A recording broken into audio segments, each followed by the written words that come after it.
안녕하세요. 기아 1차시 포물선 첫 번째 시간 디딤 영상 시작하도록 하겠습니다. 우리 첫 번째 시간인데요. 첫 번째 대단원은 2차 곡선이라는 대단원입니다. 그래서 여러분들은 세 가지의 곡선들에 대해서 알아보게 될 거예요. 첫 번째 포물선, 두 번째 타원, 세 번째 쌍곡선. 이렇게 알아보게 될 텐데 이름 자체는 여러분들도 충분히 생활 속에서 많이 들어본 도형들일 거예요. 그래서 그 도형이 정말 어떠한 성질을 갖고 있고 그 다음에 어떻게 그리는 거고 그것을 식으로 표현하면 어떻게 되고 그런 것들에 대해서 알아보는 시간이라고 보시면 되겠습니다. 우리는 그 중에서 오늘은 첫 번째 포물선이라는 도형에 대해서 배워볼 거고요. 특히 포물선이라고 하는 것이 어떤 요소들로 구성이 되어 있고 어떠한 성질을 통해서 그려지게 되었고 그것을 식으로 표현하면 어떻게 되는지까지 배워보도록 하겠습니다. 자, 포물선이라고 하는 것을 그리기 위해서는 여러분들이 사전 준비 작업이 필요합니다. 어떤 준비 작업을 거치게 될 거냐면요. 점 한 개를 정할 거고요. 그리고 그 점을 지나지 않는 한 개의 직선을 그리게 될 거예요. 요 두 개를 기준으로 우리가 이제 점들을 찍어가면서 포물선을 그리게 될 텐데요. 그 포물선 그리는 방법 좀 살펴보도록 하겠습니다. 우리는 이제 점들을 찍어 나갈 건데 어떤 점을 찍을 거냐면요. 이 점으로부터의 거리와 이 직선으로부터의 거리가 서로 같아지는 그런 점들만 찾아서 찍어 볼 거예요.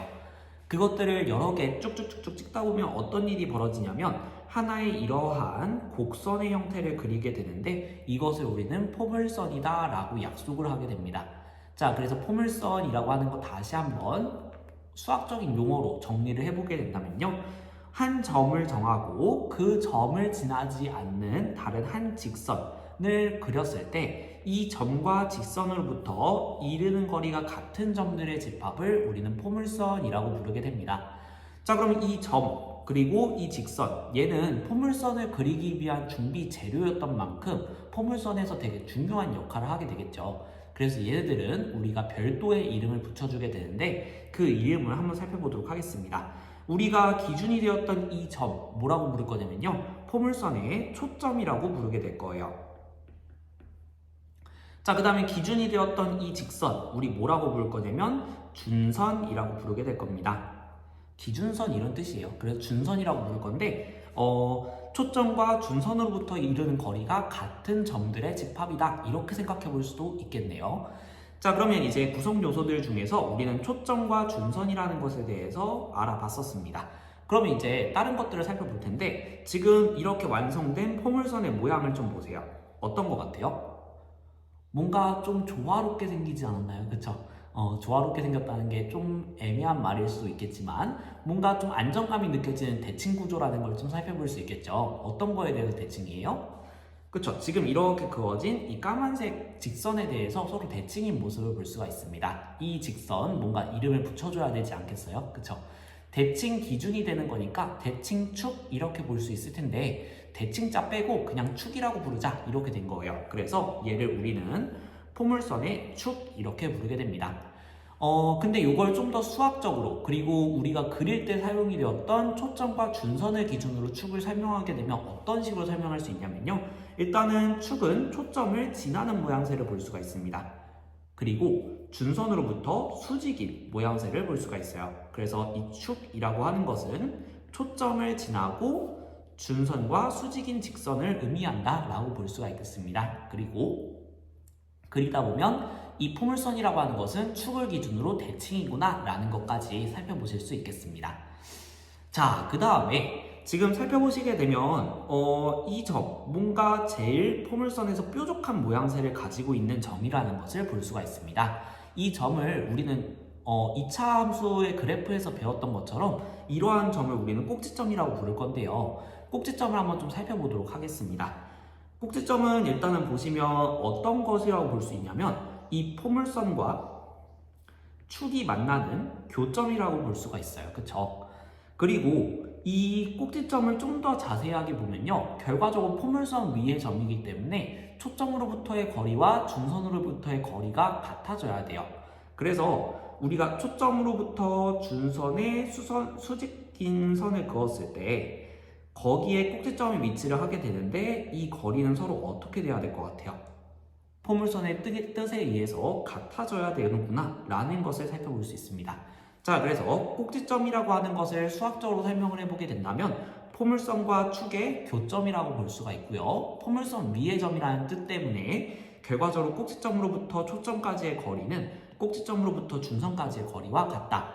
즉 준선 긋고 초점 있고 여기에서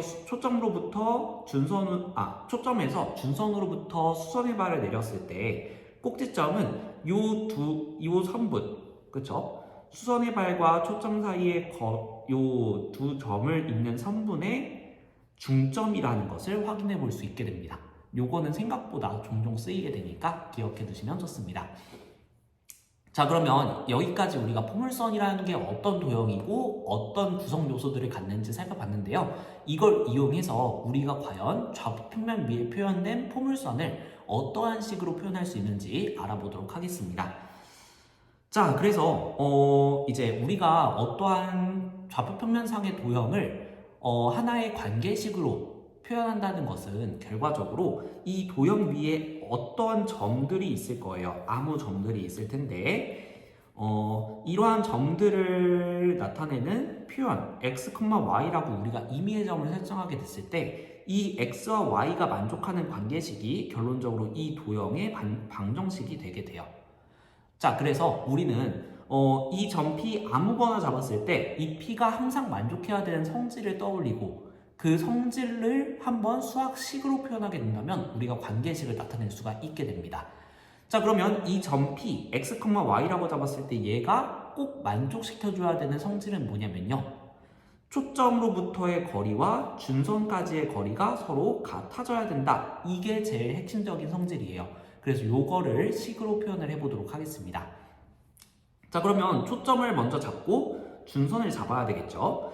근데 아까 말했듯이 꼭지점이라고 하는 것은 초점으로부터 이르는 거리와 준선까지의 거리가 서로 같기 때문에 이 꼭지점을 기준점, 가운데점으로 삼아 보려고 해요. 그래서 얘를 원점으로 잡게 된다면 이 거리가 동일한 값을 가지고 있기 때문에 이 거리를 편의상 P 이렇게 이름을 붙이게 된다면 초점 F를 P,0이라는 점으로 잡을 수가 있게 됩니다. 그래서 꼭지점은 초반 세팅을 꼭지점을 0,0으로 설정을 하고요. 그거를 이용해서 이제 초점을 P,0 이렇게 잡게 된다면 준선은 서로 이제 꼭지점을 기준으로 이렇게 같은 거리만큼 떨어져 있기 때문에 x는 -p라고 설정을 할 수가 있게 됩니다.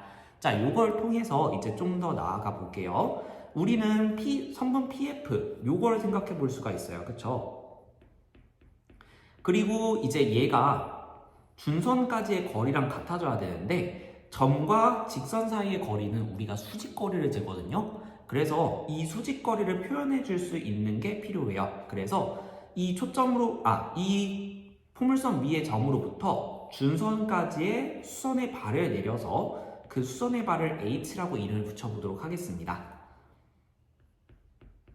그래서 P에서 준선, 편의상 L이라고 불러볼게요. L에 내린 수선의 발을 H라고 한번 이름을 붙여보도록 하겠습니다. 자, 그러면 우리가 포물선의 뜻에 의해서 PF, P와 초점까지의 거리가 P와 준선까지의 거리, 즉 선분 PH의 길이와 같아져야 되겠죠. 이거는 왜냐하면 포물선의 뜻 때문에. 그럼 이제 우리는 선분 PF를 식으로 표현해내고 선분 PH를 식으로 표현해내면 되는 겁니다. 그러면 먼저 PF부터 가볼까요? 선분 PF라고 하는 건 생각해보면 P, x, y로부터 F, P,0까지의 거리예요. 그러면 점과 점 사이의 거리 공식에 의해서 선분 PF는 루트 x좌표의 차, x-p의 제곱 더하기 y좌표의 차, y제곱 이렇게 표현을 해줄 수가 있을 겁니다. 자, 근데 선분 PH를 보게 되면요. 이 H, 우리가 좌표를 표현한다면 어떻게 표현하면 될까요? 그쵸? 이 직선은 지금 x좌표가 전부 다 -p로 고정이 되어 있기 때문에 h라고 하는 건 일단 -p, 이렇게 시작을 해주면 될 것 같아요. x좌표는 -p. 그 다음에 지금 준선이 보면 x축과 수직인데요. 그쵸? 그 말은 이제 성분 pH라고 하는 것은 y좌표가 동일하다라는 거 눈에 보이세요? 그쵸? 그러면 이 h의 y좌표는 p의 y좌표와 동일할 수밖에 없다는 겁니다. 그래서 h의 좌표는 마이너스 p, y 이렇게 이름을 붙여볼 수 있을 것 같아요.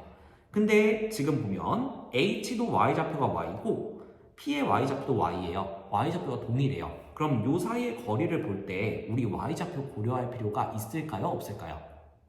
없겠죠. 결과적으로 요 사이의 거리는 x좌표의 차가 된다라는 것을 확인해 볼 수 있습니다. 그래서 이걸 수학적으로 표현하게 된다면 지금은 우리가 x가 오른쪽에 가는 것처럼 그렸지만 실제로 이렇게 되어 있을 수도 있는 거거든요. 그쵸? 그래서 상황에 따라 다르기 때문에 안전하게 x라는 좌표와 마이너스 p라는 좌표의 차이를 이렇게 절대값을 이용해서 표현하면 명확하게 표현할 수 있어요.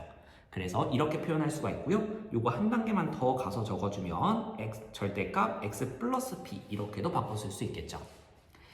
자, 그러면 이제 이 식을 정리해주면 되는데 루트 있고 절대값 있어요. 루트를 좀 없애야지 처리가 가능할 것 같아. 그러면 양변에 뭘 한다? 제곱을 한다. 자, 그래서 양변 제곱을 해보도록 하겠습니다. 그러면 좌변은 되게 당연하게 갈 것 같아요. 루트가 사라지면서 x-p의 제곱 더하기 y제곱 이렇게 남게 될 거고요. 자, 그러면 이제 절대값 x-p의 제곱이 남게 되는데 절대값을 제곱하면 우리 절대값 고려할 필요가 있을까요? 없을까요? 딱히 없을 거거든요. 한번 생각해 볼게요. 자, 2의 제곱 4죠. 마이너스 2의 제곱 4죠. 자, 어쨌든 제곱을 하면 부호가 무조건 양수가 나와야 되기 때문에 저 안에 있는 것이 플러스든 마이너스든 상관이 없다는 거예요. 그래서 절대값 x-p를 제곱했지만 우리는 얘를 더 정리하고 더 간단히 쓰면 그냥 이 절대값 기호를 날려버려도 아무 상관이 없다. 2를 제곱하나 마이너스 1을 제곱하나 똑같으니까 부호를 신경 쓸 필요가 없다. 이렇게 되는 겁니다. 자, 그래서 이렇게 정리가 되겠습니다. 얘 한번 전개해 볼게요. 왼쪽에 있는 x-p의 제곱을 전개하면 x제곱 마이너스 2px 더하기 p제곱 이렇게 전개가 되겠고요. 더하기 y제곱은 우변 전개해보면 x제곱 마이너스 2 여기 플러스죠. 선생님의 실수입니다. 자, 그래서 플러스 2px 더하기 p제곱 이렇게 나오게 될 거고요. 약분 이제 사라질 거 사라지고 남는 거 보게 되면 이쪽 마이너스 2px 더하기 y제곱 남았고요. 이쪽 2px 남았어요. 뭔가 얘네 둘 좀 하나로 합쳐줄 수 있을 것 같습니다. 그래서 좌변에 있는 마이너스 2px를 이항시켜 볼게요. 그럼 남는 결과값은 y제곱은 4px다 라는 식이 나오게 되는 것을 확인해 볼 수 있습니다. 자, 그래서 초점이 p, 0이고 준선이 x는 마이너스 p인 이러한 도형을 우리가 이러한 포물선을 생각해 보게 된다면 그 관계식은 y제곱은 4px가 나온다. 자, 그래서 결론적으로 준선의 x좌표 요거의 4배를 취해준 게 개수로서 붙는 식의 형태로구나 라는 걸 생각해 보셔야 되겠고요. 그 다음에 y의 제곱 이런 식으로 y쪽에 제곱이 붙은 식이구나 라는 것을 생각해 주셔야 됩니다. 우리 원래는 이제 이런 포물선의 모양이 사실 더 다양하게 있어요. 그래서 p의 부호에 따라서 그 다음에 지금은 y제곱으로 나왔지만 그리고 뭐 이제 이렇게 가로로 그어지는 이러한 포물선을 생각해 봤지만 우리 2차 함수의 그래프처럼 이런 모양도 사실 포물선이거든요. 이러한 모양도 우리가 식으로 표현해낼 수 있을 텐데 그것도 이와 비슷한 형태로 식이 정리가 될 겁니다. 그거를 수업 시간에 같이 확인을 해보도록 하죠. 자, 그러면 영상 듣느라 고생 많으셨고요. 우리 본심 활동에서 열심히 포물선에 대해서 탐구해 봅시다. 고생하셨습니다.